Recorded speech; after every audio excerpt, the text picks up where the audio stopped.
expand market presence. From the word itself, expand market, so padako ang market. So, kung saan para mas mapadako ang market, Branches. yes, tama tong gingon ni April, branches, mga catalogs, and so on and so forth. So, kato siya, makatabang ko siya nga para mas ma-expand ang kanang market presence. Pero, we all know, di ba, that the catalogs and branches, kay dili gid siya mahimong unlimited, di ba, limited rin siya kay.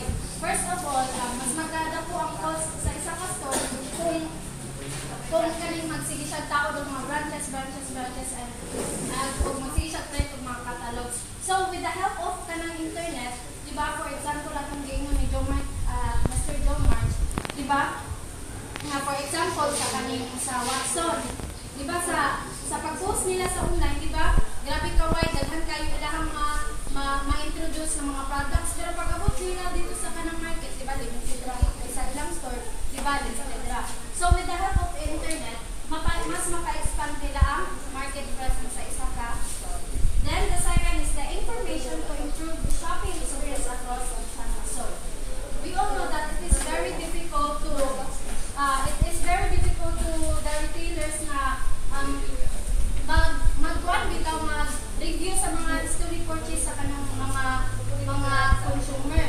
So, with the help of kaning internet, the retailers have the ability ma-review nila ang mga purchase history sa mga consumers.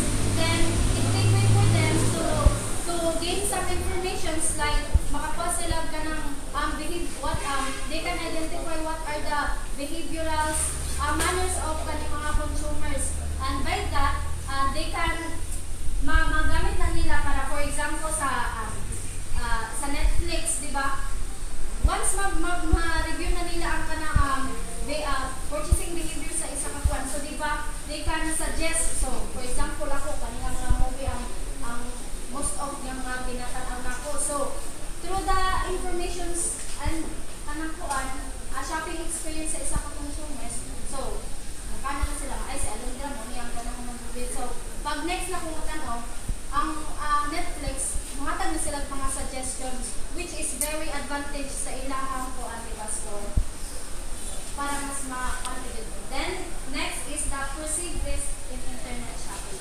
So, from the word itself, perceived risk. So, mga pananaw. So, mag-look forward ka ng what risk na mga mahitabo sa kanakuan kay not all the time that internet is very kanakuan, makatag siya mga advantage, but also ang internet na po siya disadvantage. So, for example, we all know that nowadays, scammers have been arising kaayo. So, most of the mga consumers, ang ilang mga fan bitaw sa mga store kay scam sila kay sa ilang mga credit cards, diba? Grabe kayo siya ka-risky niya ka-crucial na part sa kwan. So, by that, the retailer stores and also the kwan, need nila mag-provide o kanang mga actions on how to bitaw matagani nag-actions ang kaning mga inani ng mga concerns sa mga consumers.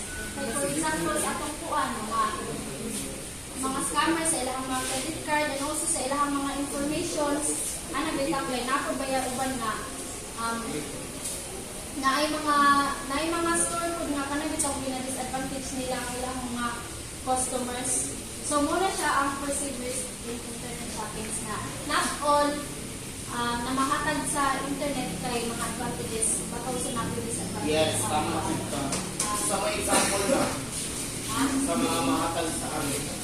What do you mean? Disadvantage or advantage? Disadvantage. So for example, sumato ko sa kanang isa ka stores, then nakalimot ko upuan dito sa kuang credit card. So ang akong account lang dito, maikumakuha na sa mga scammer, di ba? Dahil nakalimot ko sila dito sa kuan, di ba? High-tech na kay takaroon. So muna siya, one of the risks sa kuan. One of the advantages. Next is the mobile retailing. So we all know what is the mobile retailing is, di ba? So, mobile retailing such as handheld devices, katong mga cell phones, tablets. So, very important ang mobile retailing kay first of all, kanang easy to access lang, matawagan na din, pwede ra ka matawagan sa mga retail stores, din makakuha na din na sa ka sa ilang product. Balik pala yun. Through the use of the mobile. Kung wala ka internet, di maka-mobile, makapalit ka sa kanang mga specific na stores. Next is the social retailing. So, social retailing, it had been already discussed by Mr. Jomar Aresa about the internet, di ba?